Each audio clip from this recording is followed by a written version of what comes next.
Hello friends, welcome back. ಹೇಗಿದ್ದೀರಾ ಎಲ್ಲರೂ? ಇವತ್ತು ನಾನು ಒಂದು day in my life video ಮಾಡುತ್ತಿದ್ದೇನೆ.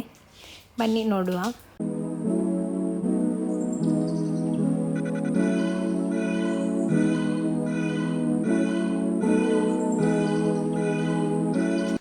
ಮಾರ್ನಿಂಗ್ ಬ್ರೇಕ್ಫಾಸ್ಟ್ ಎಲ್ಲ ಮುಗಿಸ್ಕೊಂಡು ನಮ್ಮ ವರ್ಕ್ಸ್ ಎಲ್ಲ ಆದ ನಂತರ ನಾವು ಕಾಸರಗೋಡಿಗೆ ಹೋಗಿದ್ವಿ. ಯಾಕಂದರೆ ಅಲ್ಲಿ ಐಮ್ಯಾಕ್ಸ್ ಆಡಿಟೋರಿಯಮಲ್ಲಿ ನಮ್ಮೊಂದು ನೇಬರ್ಸ್ ಇದ್ದು ಮ್ಯಾರೇಜ್ ಫಂಕ್ಷನ್ ಇತ್ತು. ಸೊ ಅದಕ್ಕೋಸ್ಕರ ನಾವೆಲ್ಲ ಒಟ್ಟಿಗೆ ಹೋಗಿದ್ವಿ. ಅಲ್ಲಿ ಫುಡ್ಡೆಲ್ಲ ಆದ ನಂತರ ಸ್ವಲ್ಪ ಹೊತ್ತು ಅಲ್ಲೇ ಇದ್ವಿ ನಾವು. ನನಗೆ ಕೇರಳ ವೆಡ್ಡಿಂಗ್ ಅಟೆಂಡ್ ಮಾಡೋದಂದರೆ ತುಂಬ ಇಷ್ಟ. ನಾನು ತುಂಬ ಅಟೆಂಡ್ ಮಾಡಿದ್ದೇನೆ.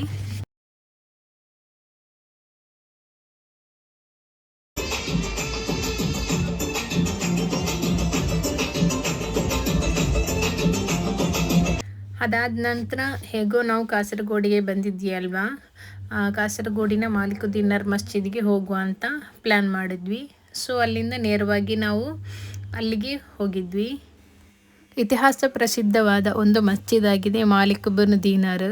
1400 ವರ್ಷಗಳ ಹಿಂದೆ ಕೂಡ ಇದು ಪ್ರಸಿದ್ಧಿಯಾಗಿದೆ ಅಂತ ಹೇಳ್ತಾರೆ. ಈ ಮಸ್ಜಿದ್ನ ಬಗ್ಗೆ ನನಗೆ ಗೊತ್ತಿರೋ ವಿಚಾರ ಬಹಳ ವಿರಳ. ನನಗೆ ಗೊತ್ತಿರೋ ವಿಚಾರ ಎಲ್ರಿಗೂ ಗೊತ್ತಾಗಲಿ ಅಂತ ಈ ವಿಡಿಯೋ ಮಾಡುತ್ತಿದ್ದೇನೆ ಅಷ್ಟೇ. ಚರಿತ್ರೆ ಪ್ರಕಾರ 2ನೇ ಖಲೀಫ ಉಮರ್ ರಲಿಯಲ್ಲಾಹು ಅನ್ಹುರ ಕಾಲದಲ್ಲಿ ಈ ಮಾಲಿಕ್ ಇಬ್ನ್ ದೀನಾರ್ ಸಂಘ 22 ಮಂದಿಯ ಜೊತೆಗೆ ಇಂಡಿಯಾಗೆ ಬಂದಿದ್ದಾರೆ. ಅವರು ಇಲ್ಲಿಗೆ ಬಂದು ದಕ್ಷಿಣ ಕನ್ನಡ ಸೇರಿ ಕೂಡ 10 ಮಸ್ಜಿದ್ಗಳನ್ನು ಕಟ್ಟಿದ್ದಾರೆ ಎಂದು ಹೇಳಲಾಗುತ್ತದೆ. ಅದರಲ್ಲಿ ಮಾಲಿಕ್ ಇಬ್ನ್ ದೀನಾರ್ ಸಂಘ ಕಟ್ಟಿದ ಮೊದಲ ಮಸ್ಜಿದ್ ಕೊಡಂಗಲ್ಲೂರಿನ ಚೇರ್ಮಾನ್ ಪೆರುಮಾಲ್ ಮಸ್ಜಿದ್ ಆಗಿದೆ. ಆ 10 ಮಸ್ಜಿದ್ ಕಟ್ಟಿದ್ದರಲ್ಲಿ ಮಾಲಿಕ್ ಇಬ್ನ್ ದೀನಾರ್ ಈ ಮಸ್ಜಿದ್ 8ನೇ ಮಸ್ಜಿದ್ ಆಗಿದೆ. ಸೊ ಅದು ಈಗ ಕಾಸರಗೋಡಿನ ಉತ್ತರ ಮಲಬಾರಿನಲ್ಲಿ ತುಂಬ ಪ್ರಸಿದ್ಧಿಯಾದ ಮಸ್ಜಿದ್ಗಳಲ್ಲಿ ಕೂಡ ಒಂದು. ಅದರೊಟ್ಟಿಗೆ ಮಂಗಳೂರು, ಕೊಲ್ಲಂ ಮುಂತಾದ ಪ್ಲೇಸ್ಗಳಲ್ಲೂ ಕೂಡ ಕಟ್ಟಿದ್ದಾರೆ. ಚರಿತ್ರೆ ಪ್ರಕಾರ ಅರೇಬಿಯಾದಿಂದ 10 ಕಲ್ಲುಗಳನ್ನು ಅವರು ತಂದಿದ್ದರು. ಅದನ್ನು 10 ಮಸ್ಜಿದ್ ಮಾಡುವಾಗ ಕೂಡ ಅದನ್ನು ಶಿಲಾಸ್ಥಾನವಾಗಿ ಯೂಸ್ ಮಾಡಿದ್ದಾರೆಂದು ಹೇಳಲ್ಪಡುತ್ತದೆ. ಕಲ್ಲು, ಮಣ್ಣು, ಮರಗಳಿಂದ ಈ ಮಸ್ಜಿದನ್ನು ನಿರ್ಮಾಣ ಮಾಡಿದ್ದಾರೆ. ನೋಡುವಾಗಲೇ ಹಲವಾರು ವರ್ಷಗಳ ಹಳೆ ಮಸ್ಜಿದ್ ಥರ ಕಂಡರೂ ನೋಡುವಾಗ ಒಂಥರ ಖುಷಿ ಕೊಡುತ್ತದೆ. ಒಳಗೆ ಹೋದರೆ ಹೊರಗೆ ಬರೋಕ್ಕೋಸ್ಕರ ಅಲ್ಲಲ್ಲಿ ಡೋರ್ಗಳನ್ನು ಕೂಡ ಮಾಡಿದ್ದಾರೆ. ಅಲ್ಲಿರುವ ಮಕ್ಬರ ಬಾಗಿಲುಗಳಲ್ಲಿ ಬರೆದಿರುವ ಅರಬಿಕ್ ಲಿಪಿಗಳು ಮಾಲಿಕ್ ಇಬ್ನ್ ದೀನಾರ್ ಅವರ ಹಳೆ ಚರಿತ್ರೆಯನ್ನು ಹೇಳುತ್ತದೆ. ಅಲ್ಲಿರುವ ಮಿಂಬರ್, ಡೋರ್ ಮತ್ತು ಕಂಬಗಳಲ್ಲೆಲ್ಲ ಮಣ್ಣು, ಮರ, ಕಲ್ಲುಗಳಿಂದ ಮಾಡಿದ್ದು ಅಂತ ಅಲ್ಲಿರುವ ವಸ್ತುಗಳೇ ಎತ್ತಿ ಹೇಳುತ್ತದೆ. ಅದಕ್ಕೋಸ್ಕರ ಅಲ್ಲಿ 3 ವರ್ಷಕ್ಕೊಮ್ಮೆ ಉರೂಸ್ ನಡೆಸುತ್ತಾರೆ. ಕೇರಳದಲ್ಲಿ ಮೊದಲು ಇಸ್ಲಾಮನ್ನು ತಂದವರು ಈ ಮಾಲಿಕ್ ಇಬ್ನ್ ದೀನಾರ್ ರಲಿಯಲ್ಲಾಹು ಅನ್ಹು ಆಗಿದ್ದಾರೆ. ಆಮೇಲೆ ನಾವು ಅಲ್ಲಿಂದ ರಿಟರ್ನ್ ಆದ್ವಿ. ರಿಟರ್ನ್ ಹೋಗುವಾಗ ನನಗೆ ಅವಿಲ್ ಮಿಲ್ಕ್ ಕುಡಿಬೇಕು ಅಂತ ಆಸೆ ಆಯಿತು. ಸೊ ನಾವು ಒಂದು ಕಡೆ ನಿಲ್ಲಿಸಿ ಅವಿಲ್ ಮಿಲ್ಕೆಲ್ಲ ಕುಡಿದ್ವಿ.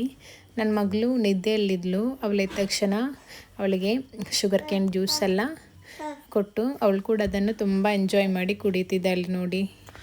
ಆಮೇಲೆ ನಾನು ಮನೆಗೆ ಬಂದ ನಂತರ ಈವ್ನಿಂಗಿಗೆ ಬರ್ಗರ್ ಸ್ನ್ಯಾಕ್ಸ್ ಮಾಡಿದ್ದೆ. ಇದು ಸಿಂಪಲ್ಲಾಗಿ ಒಂದು ನನ್ನದೇ ಸ್ಟೈಲಲ್ಲಿ ಮಾಡಿದ್ದೇನೆ. ಮೊದಲಿಗೆ ಒಂದು ಬನ್ ತಗೊಂಡಿದ್ದೇನೆ. ಆ ಬನ್ನನ್ನು 2 ಸ್ಲೈಸ್ ಆಗಿ ಕಟ್ ಮಾಡ್ಕೊಂಡಿದ್ದೇನೆ.